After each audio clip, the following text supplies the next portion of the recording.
नमस्कार दोस्तों। 40 डिग्री की चुभती हुई गर्मी, दिल्ली का जंतर मंतर युवाओं से खचाखच भरा हुआ है। चेहरे पर कॉकरोच के मास्क हैं और हाथों में कुछ पोस्टर जिन पर साफ साफ लिखा है, कितनी बार आएगी ये पेपर लीक वाली सरकार, धर्मेंद्र प्रधान इस्तीफा दो। दोस्तों, ये कोई आम प्रदर्शन नहीं है, ये उस कॉकरोच जनता पार्टी का इस देश की धरती पर पहला कदम है, जो कल तक सिर्फ इंटरनेट पर एक मीम मानी जा रही थी, लेकिन आज इस पार्टी ने सीधे देश के शिक्षा मंत्री का इस्तीफा मांग लिया है।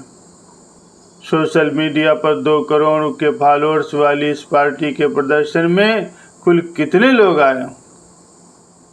क्या यह प्रदर्शन एक फ्लॉप शो था या बहुत बड़ा हिट? और सबसे बड़ा सवाल, अमेरिका की शानदार जिंदगी छोड़ करके दिल्ली की सड़कों पर सिस्टम से टकराने वाला ये नौजवान लड़का कौन है? आज हम इस डर और हिम्मत की कहानी को हम डिकोड करेंगे। बने रहिए हमारे साथ आखिर तक, क्योंकि ये बात सिर्फ एक प्रदर्शन की नहीं है, ये आपके और हमारे बच्चों के भविष्य की कहानी है। तो दोस्तों, चलते हैं जंतर मंतर पर। इनबॉक्स से लेकर के सोशल मीडिया के हर एक प्लेटफॉर्म पर आज बस एक ही बहस चल रही है कि भाई इन कॉकरोचों के प्रदर्शन में कितनी भीड़ आई। लोग ताने मार रहे हैं। कोई कह रहा है इंस्टाग्राम पर इनके फॉलोअर्स तो 2 करोड़ से भी ज़्यादा हैं, तो क्या वो सभी सड़क पर आ जाएं? दोस्तों, ज़रा सोच करके देखिए, अगर 2 करोड़ लोग अचानक से दिल्ली की सड़कों पर आ जाएंगे तो क्या पुलिस उन्हें संभाल पाएगी? 2 करोड़ का 10% भी 20 लाख होता है। ये कोई मामूली संख्या नहीं होती। कैमरे की नज़र जहाँ तक जा रही थी वहाँ तक सिर्फ पसीने से लथपथ युवा ही युवा थे। बीच बीच में पुलिस वाले भी खड़े थे। तो क्या एग्जैक्ट गिनती बता पाना संभव है? लेकिन दोस्तों, मुद्दा ये नहीं है कि 100 लोग आए या 10,000 लोग आए।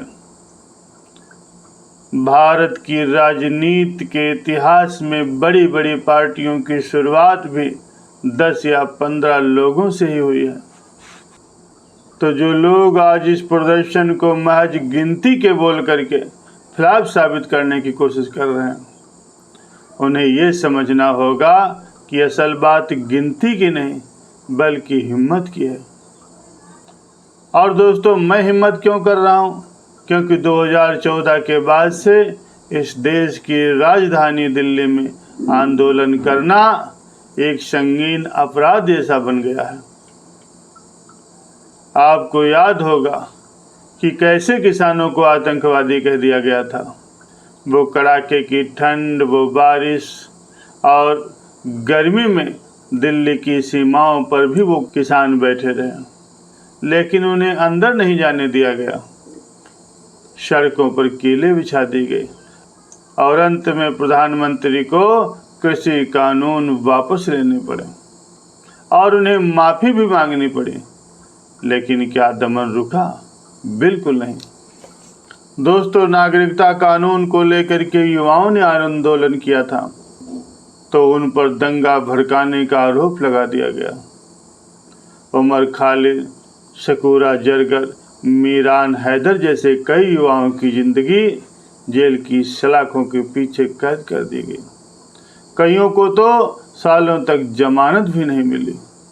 और दोस्तों, इसी जेल के खौफ के कारण आम आदमी की हड्डियों में सिहरन पैदा कर दी है। लोग सवाल पूछने से भी कतरा रहे हैं। आज अलग अलग राज्यों में नौजवान पेपर लीक के खिलाफ लाठियां खा रहे हैं।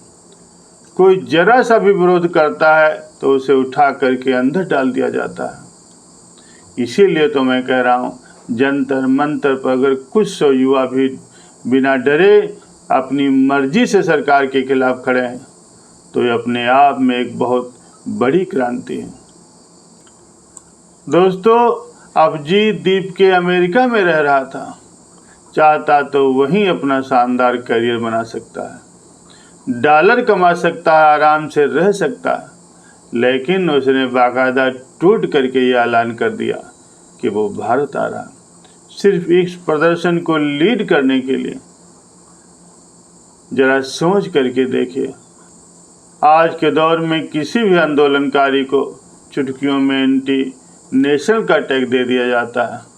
तब एक लड़का अमेरिका से दिल्ली आता है। अभिजीत ने बताया जब वो भारत आ रहा था तो उसकी माँ फूट फूट करके रो रही थी। इसलिए नहीं कि बेटा दूर जा रहा है, बल्कि इसलिए कि बेटा भारत आ रहा है और सरकार के खिलाफ बोलने वाला है। माँ को ये खौफ खाया जा रहा था कि कहीं पुलिस उसके बेटे को गिरफ्तार करके जेल में डाल दे। दोस्तों, एक माँ का ये डर आज देश की हर उस माँ का डर बन चुका है जिनका बच्चा सिस्टम के खिलाफ अपने हक के लिए लड़ना चाहता है। लेकिन अभिजीत ने सीना तान करके कहा, मुझे पता है कि मैं गिरफ्तार हो सकता हूं, लेकिन मैं अपने संवैधानिक अधिकारों को नहीं छोड़ सकता। लेकिन यहाँ एक बहुत ही कड़वा और चुभने वाला सवाल भी है। अगर अभिजीत द्वीप का नाम मोहम्मद असलम होता तो क्या वो भी ऐसे ही अमेरिका में आकर के अमेरिका से आकर के जंतर मंतर पर खुलेआम प्रदर्शन कर पाता? क्या उसे अब तक कोई और खौफनाक टैग नहीं दे दिया जाता? ये सवाल आपको खुद अपने आप से पूछना होगा।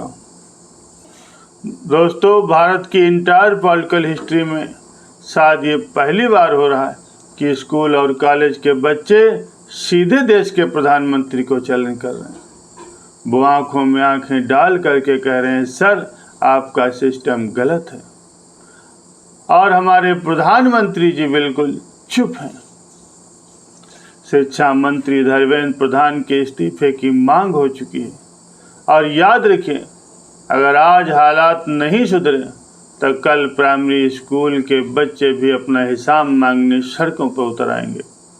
और हैरानी की बात तो ये है कि सीबीएसई के इतने बड़े घपले पर, पेपर चोरी पर बड़े बड़े स्कूलों के किसी एक प्रिंसिपल ने भी अपनी आवाज़ तक नहीं उठाई। शिक्षक संगठनों के मुंह पर भी ताला लगा हुआ।